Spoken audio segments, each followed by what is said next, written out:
Hey guys, welcome back to another video. And today we're going to be discussing about these two huge USMNT transfers.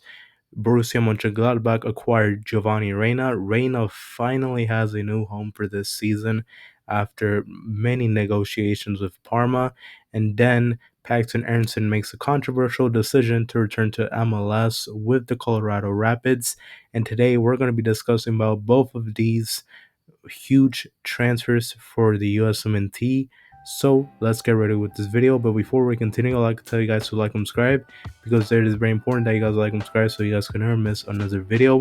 I would also like to tell you guys to follow me on X and on TikTok. I'll appreciate the support on both of these platforms. So let's get ready with the video.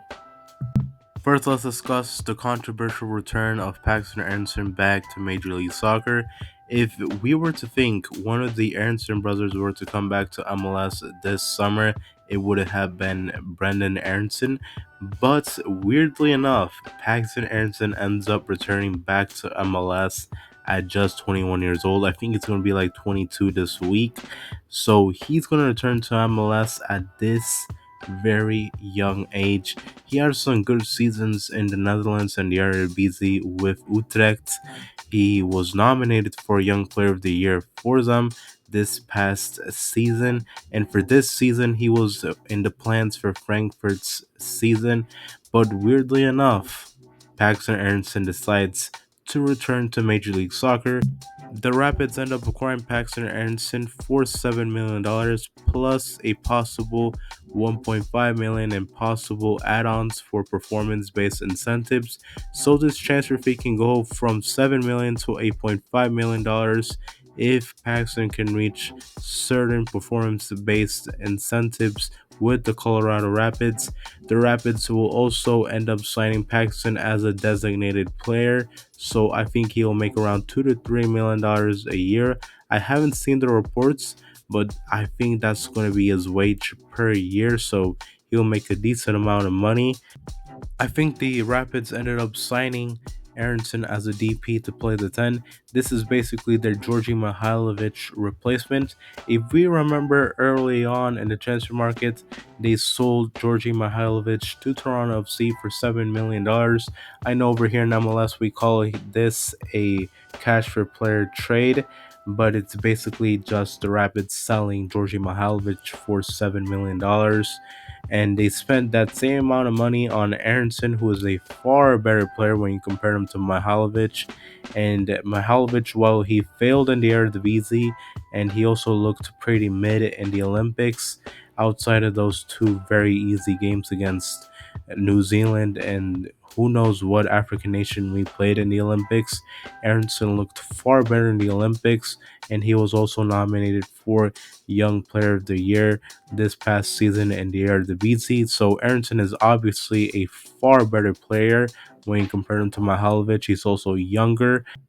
Although many of us aren't big fans of this move for Paxton and we perceive it as a step backwards, and it's obvious because the Bundesliga is far better than the MLS, but we just got to accept the fact from what we saw in the press conference of what Paxton said. He said he made this move to give himself the best opportunity to play in the World Cup next summer, and we just got to accept the fact that the MLS uses the USMNT as a promotional tool, and there will have to be at least like 5 MLS players on that World Cup roster next summer.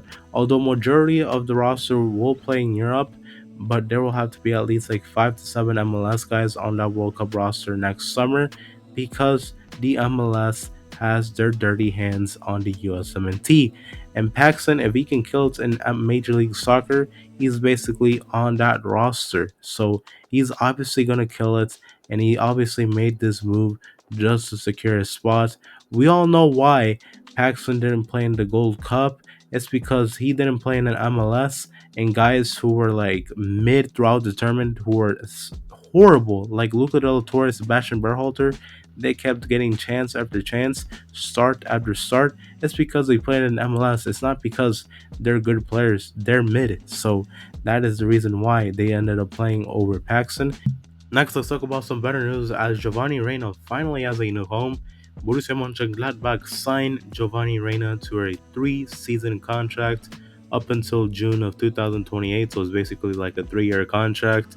Giovanni Reyna finally has a new home. He will get to remain in the Bundesliga. We were all thinking he might stay at Dortmund or like sign with Parma, go to Serie A. We even heard early on in the transfer market that he could have gone to MLS with LAFC, but LAFC never made like a formal offer on the table. So with all these rumors, I think this would have been the best possible outcome for Giovanni Reyna outside of that Parma move. I would have favored that Serie A move for Gio Reyna just for the simple fact that I think his style suits Serie A far better than it does the Bundesliga. But he gets to remain in the Bundesliga, so at least that's something good for Giovanni Reyna. His main competition in the middle of the park will be Kevin Sturger. I know he is a decent midfielder, but he is not to the level of Marco Reus or Julian Brandt, two very good tens that Giovanni Reyna had to compete with. Time will tell, but I think this is a very good move for Gio Reyna. At the very least, with his talent and quality, he should be one of the first names off the bench for Gladbach. And I think this is a club where he can get a lot of minutes, where he can prepare his best for the upcoming World Cup, and where he can potentially start because I think he has more than enough quality to start for Gladbach. And talking about how Dortmund dealt with the situation during this entire transfer market, I think they were pretty unprofessional from what I read. I think Parma reached like an agreement, but then Dortmund wanted more money. I mean, this is a guy who was in the last year of his contract. If you can get at least like a couple million for him, like just take the offer. But considering that finally he just got sold at this time of the transfer market, at least he got to leave. But I think this should have been a player that should have left like 2 or 3 transfer markets ago.